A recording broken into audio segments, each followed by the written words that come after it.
What's going on, everybody? It's your boy C-Zar, and we are talking about Bitcoin today. Hit that like button, subscribe if you want to see more content like this. Merry Christmas, everybody. It is the 25th of December. Here we are.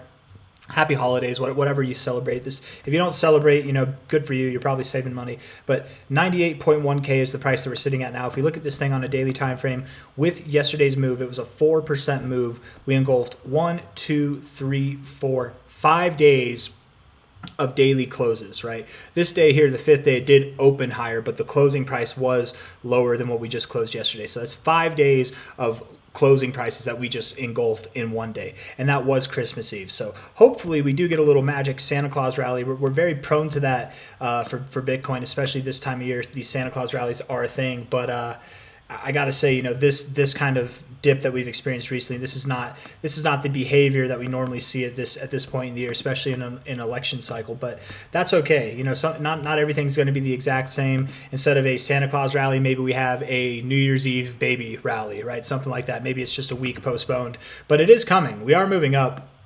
I think it's very, very obvious that we are going to move up. Finding support here at this very key area of support. Lower lows in the RSI, higher lows in the price overall, right? If we look at this on a 4-hour basis, and I actually want to look at the 3-day in a second. You look at the 4-hour, it's starting to come alive a little bit. I like that we're getting readings above the 60. We're not just rejecting out of it like these areas here, right? You moved up into it, and then rejected out. You started moving lower, moved up into it, rejected out, you moved lower, right? Here we are coming out of the oversold zone where we had some bullish divergence, or no, we didn't. We had basically a double bottom in the price, and then we had a higher low in the RSI. So it's not bullish divergence, but maybe to some degree it kind of is. And here we are getting to stronger readings of the RSI. I just can't help but think that we are looking to break out of this zone as a whole. It kind of seems right now we might be in like a horizontal channel, a very small time frame horizontal channel. So if BTC finds a little turbulence here, if today we were to see the price, like let's say go back down to 95K, that's fine, that's normal, it could happen.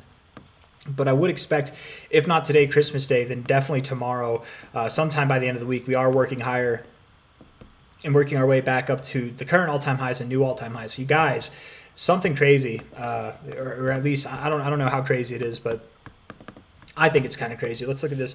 Michael Saylor. Is that Michael? I don't know if I'm spelling it. Michael Saylor. Most recent purchase.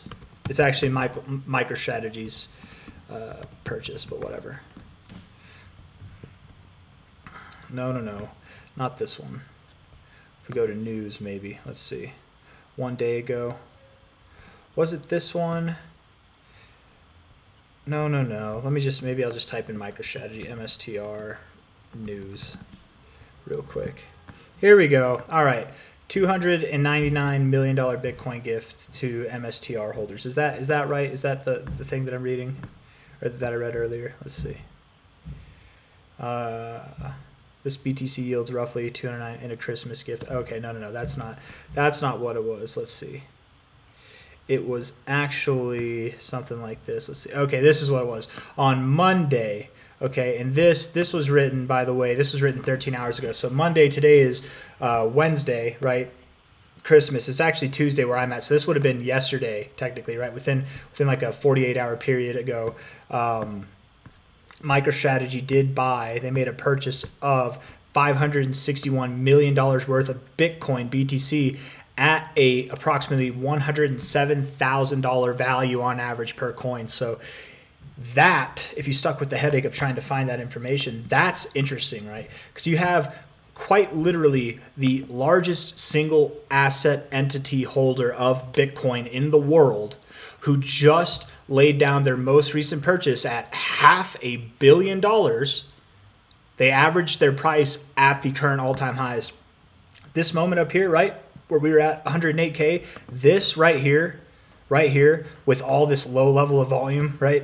That's where MicroStrategy put in $500 million, right in that zone. They averaged it out right there, man.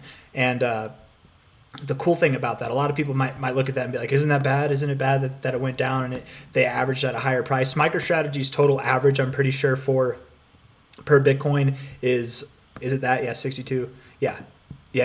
I didn't even know it actually said that, but I was going to say 63,000, but 62,000, that's the actual average. So overall, they're up. They can afford to put $500 million in at 107K, watch that value drop to 98K, and whatever that total value drops as a result. But what I'm trying to get to, my friends, is them buying the single largest entity Bitcoin holder in the world of humanity. Them buying up here tells me that that is going to be destroyed in a very short amount of time. We're going to be ripping through it here very, very soon, my friends. This Christmas rally, in fact, this whole bit of a down move, some people, and I've gotten a lot of comments asking about manipulation in the markets. I don't know if that's a trend. I don't know if that's something that's been going around on YouTube or on X, if people are talking about manipulation. But if you have the richest man or one of the richest men in the world, and Michael Saylor might be the richest man in the world, if he holds the most Bitcoin, richest man in the world, right there, in my opinion, right? If we're crypto people, the richest person does not hold the most dollars; they hold the most Bitcoin, right?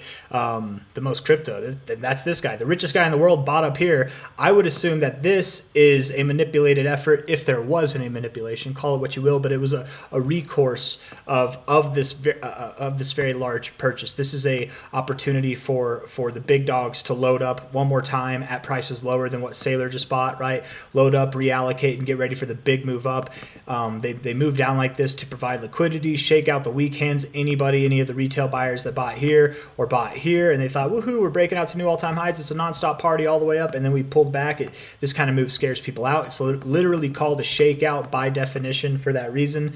And it happened with very low levels of volume, just this move down as a whole, right? You look at it on a daily basis, just look, the volume through this pattern as it continued to progress, it really died off, excluding this one like big spike in volume where we had stop hunts to the upside and the downside, and one day we had a Darth Maul candle, as they call it.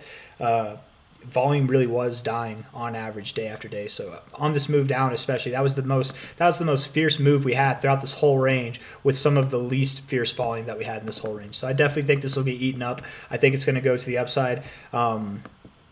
Michael Saylor bought the top, guys. I don't think if he bought the top, he has a history of buying tops, and those tops have a history of not lasting long. So the next target, here we are at about 98K right now, high to low, with this relative double bottom we got, would be 113K to 119K, 120K.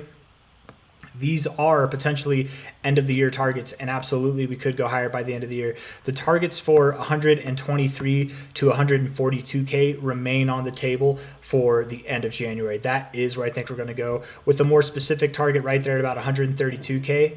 But I think 123 to 142, right in the middle, 132, 131, whatever you want to call it, somewhere in that area makes sense to me. But the highest I'd give it is 140. Any higher than that, guys, if we go above 140K by the end of January, I don't want to hear anybody give me crap for my 500K predictions by the end of the cycle. But I got nothing else to say. If you like the video, hit the like button, subscribe if you want to see more content like this. If you want to see the video where I talk about Bitcoin going to 500K, I can post it. Let me see. It was this one yesterday. Is it this one? Bitcoin indicator? Maybe that's the one that I got. I'll post that. I'll post this link on here on this video. But I got nothing else to say. If you guys like the video, hit the like button. Bye-bye.